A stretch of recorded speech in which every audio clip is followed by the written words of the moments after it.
Okay, Albert set up a meeting with Wesley at 3 o'clock, alright? So we've got a lot to do.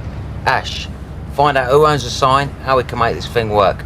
Stacey, I want you to find us a nice hotel. Albert, find out what makes this guy tick. We need an edge.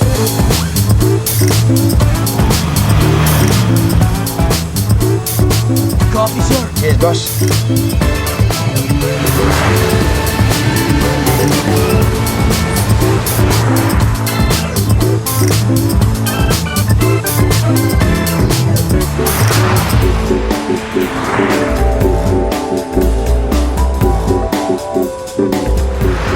Okay.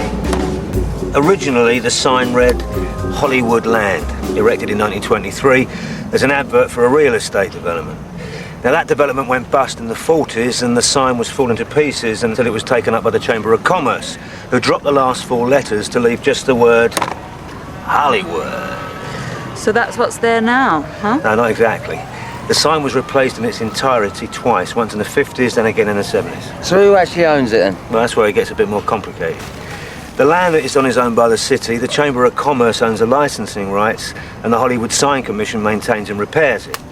The bad news is that the security around the sign is state-of-the-art.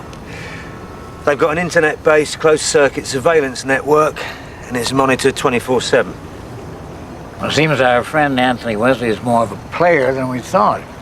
He's not only mean, he's also corrupt. When he was in business, he bribed key members of the U.S. government to win defense contracts. Who's a naughty boy, then?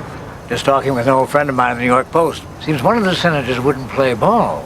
So he hired a private investigator, had him followed, and found out that he likes young men. Wesley then blackmailed the senator and won contracts with the U.S. Navy for $40 million. So he plays dirty then? Looks that way to me, yeah. Well, you know what? We can play dirty too. Yes, hello. I'm from the BBC in London, and we're doing a documentary about the work of the Hollywood Sign Commission. I wonder if I could talk to the person responsible for the maintenance of the sign? Mr. Hamilton. Absolutely, I'll hold. Mr. Hamilton. Yeah, my name's Yvonne Morgan, and I work for the BBC in London. We're producing a documentary about the marvellous work done by the Commission, and I wondered if you could spare us a little of your time for an interview. Well, actually, I'm in LA at the moment. Maybe we could do lunch. 1 o'clock then. I look forward to it. A little tacky, don't you think? Here you go, Albert. That should do the job. Right, Ash. Time to get your kit off me, old mate. Oh, sorry. Oh!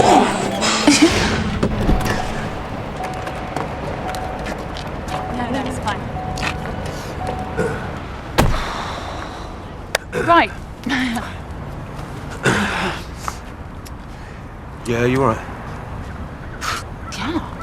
Yeah. You? Yeah. My bad. Yeah. Sorry.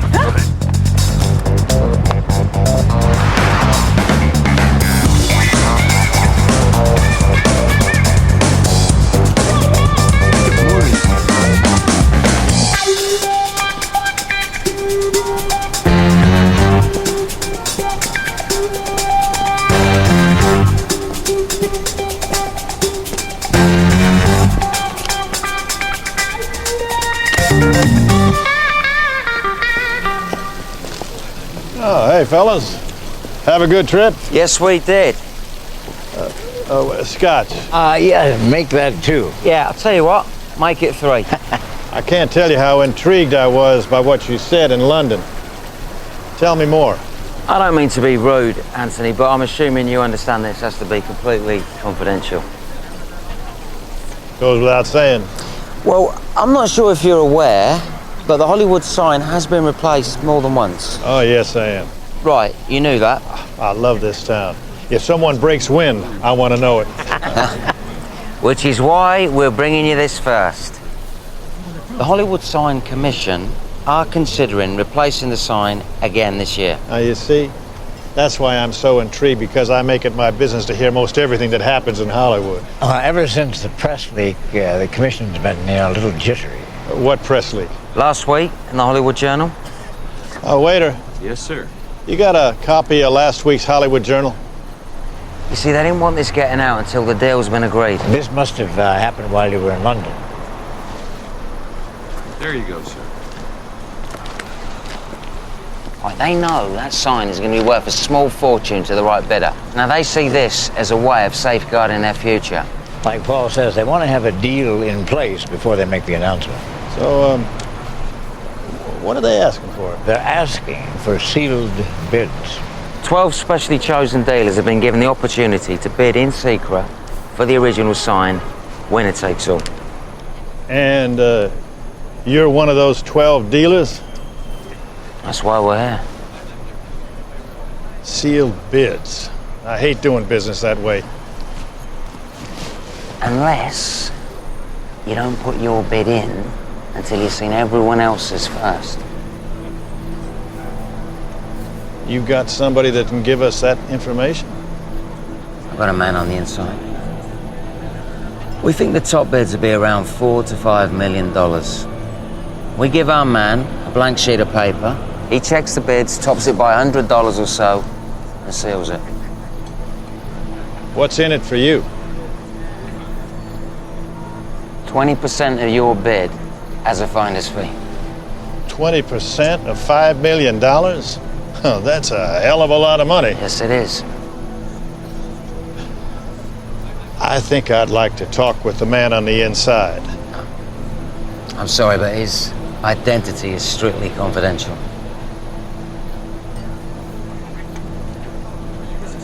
Too bad. Maybe see you around. Huh? If I don't see the man on the inside, there is no deal. There is no other way it's going to happen.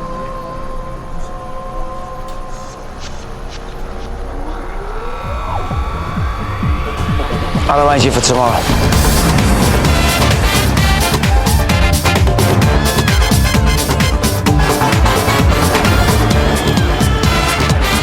Just want you all to know, right, this is just a start, right? This is the first step on the road to greatness. You see, I think Mickey, personally, was holding us back. Oi, steady. No disrespect to Mickey, but I don't know, I just think he lacked, ambition. But as your new leader... Hold on. How did you get to be leader? Well, obvious, isn't it? No? Well, haven't we got a say in all of this? A new leader, even a temporary one, has to be elected. Yeah, it's the old grifter's code, isn't it? I'm bang up for that. Okay, hands up. Who picks me? Well, I don't personally think we need a new leader. No, nor me. Look, Mickey's going to be gone for months, isn't he? All right, who's going to make all the big decisions? Well, why can't we do that together? Yeah, I mean, what about a democracy, eh? No, we can't. Why not? Tell him, Albie. Well, strictly speaking, he's right. Why? Because when it comes to the crunch, you see, we need a single voice. Yeah, single voice, see? Now, the question is, who? Hello? Albie. No. Rule me out, my dear. Thank you very much. Those days are long gone, I am pleased to say. Well, after Albie, I would say, Ash, you have the most experience. Hello? Yeah, well, Stacey's got the brains. Well, this is true. Yeah, am I missing something here? Danny is the inside man, though, isn't he? Well, I'll tell you what, why don't we have a trial period, yeah? What? Well, let's see how this job goes, and at the end, we'll have a vote. Yeah, okay. Sounds fair to me. Well, do I get a say in this? Absolutely. You get to vote at the end just like the rest of us. And in the meantime, in case you've forgotten, we have a con to work tomorrow.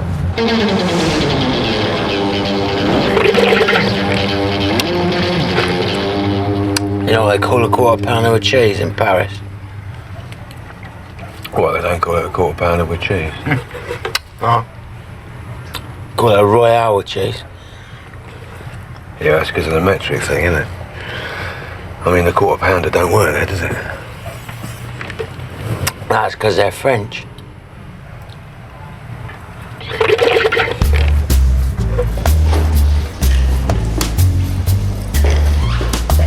I'm going to lunch, Janet. I have a meeting with the BBC from London. They want to interview me. I'll be back around 2:30.